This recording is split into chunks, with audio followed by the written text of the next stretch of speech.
Today's reading comes from Matthew.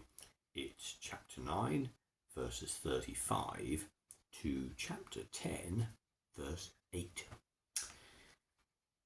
The context of the reading is, it follows on from last week in the sense of the double miracle of Jesus healing the official's daughter, raising the official's daughter from death, and the woman who touched his cloak for healing.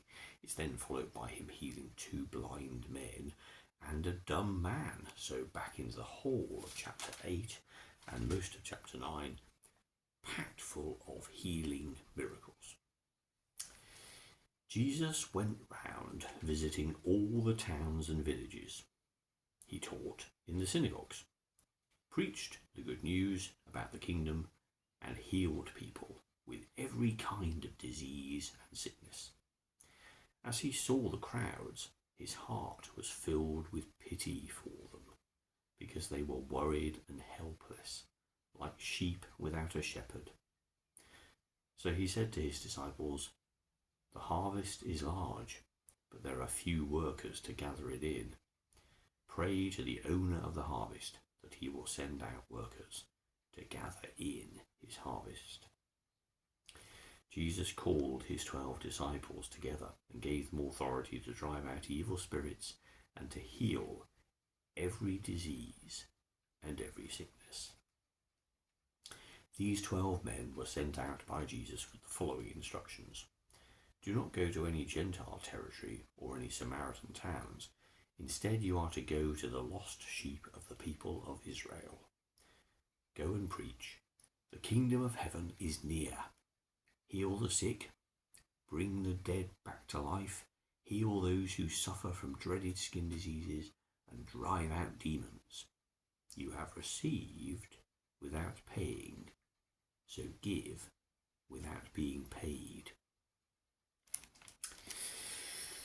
So in amongst all this fantastic outpouring of healing miracles, of restoration of people, of sadness turned to joy, of isolation and separation replaced by community and acceptance, Jesus looks around at the people and just marvels at the suffering and separation and isolation and lostness of the people that he's moving amongst. So many people. There will have been many, of course, who thought their lives to be of great success, but Jesus, of course, moved not amongst the rich and the famous, but amongst those who society had rejected, and those who were outcasts, and those who were poor in so many different ways. And so he looks as God, as a God of love would, upon people with pity, and says, gosh, there needs to be more of this outpouring of love, this healing, this explosion of joy and wonder and beauty. So there needs to be more people, physically more hands and voices and eyes and ears.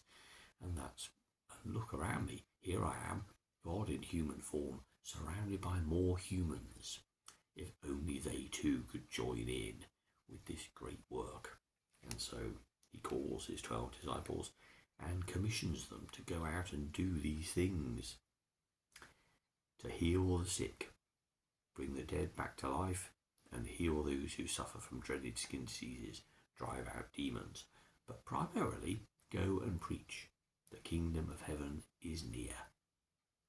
God's love is here, it's imminent, and it's here for you. I mean, these signs and wonders obviously would cause an incontrovertible reaction, and a positive one. Well, in the main, some people, of course, grumbled at the way things were done, but somebody is in a poor state and they get changed into somebody who is restored to all intents and purposes. That's a cause for celebration by the person concerned and those who love them, at least, if not the onlookers.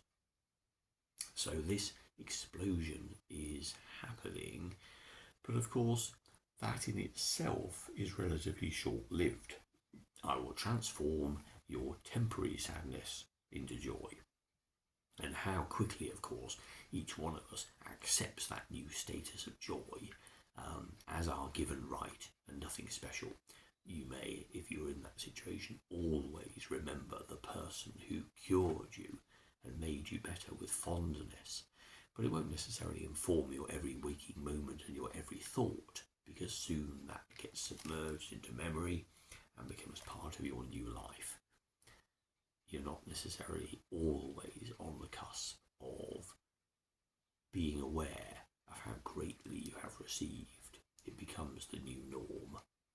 But a relationship with God, to know the kingdom of heaven is near, to know that you yourself are loved by the God who made all things, not just once to make you feel good, but always and forever, to know that every waking moment you're held in God's strong arms, and that you know that you are loved by the God who made all things. That is a relationship that changes you completely, more than physical healing. This is being, as Jesus said to Nicodemus in John's Gospel, born again, made new, recreated, realigned. And so, moving forwards in that knowledge, one can do good things for others. Because again, an act that will heal you changes you, and your thankfulness to God may be extreme and wonderful and glorious, but it might also, as I've mentioned, just fade away. Whereas a relationship that's with you every waking moment, part of your consciousness, well then that is something that will inform your behaviour, change the words you say, where you go, how you are with people. To instill in your heart God's love is to mean that you too can go to places and love without reserve. As Jesus says to the disciples, you have received without paying, so give without being paid. One of the songs that we sing quite often, freely, freely you have received, freely, freely give.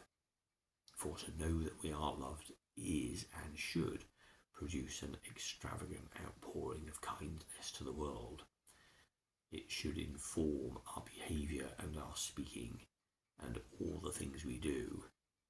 And our business is God's business, and that is to bring about unity and peace and love, a world without prejudice and judgment, a world where people are respected and upheld, a world where people realise that they matter, both to themselves, but also to the God who made them.